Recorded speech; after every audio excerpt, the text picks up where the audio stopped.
Non-stop Betway Premiership varalise gazini Kaizer Chiefs 1 Orlando Pirates 1 kadubala namusi ndina mkomana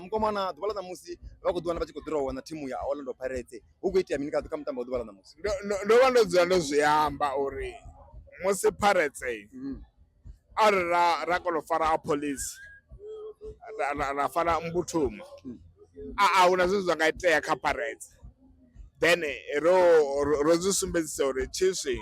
ndi timu kurane ka Betway then ndi draw. Last time Pirates ichiwina rasingodzidzanyaya mara namusi rodzidzanyaya zvino divani uri Chiefs course for life auna zvimwe una maveve uri timu ya Chiefs ngadiwane kujia league kaino season vatendana nazo azvikasiteezo zodia league ringosvite ringarora posi number 2 ngauri ari vateka Pirates ikorisiya nga 7 points zviamba na game nthihi ndi zvone zvine nṋe ndangazvilela pedzi usvika zvino then Chiefs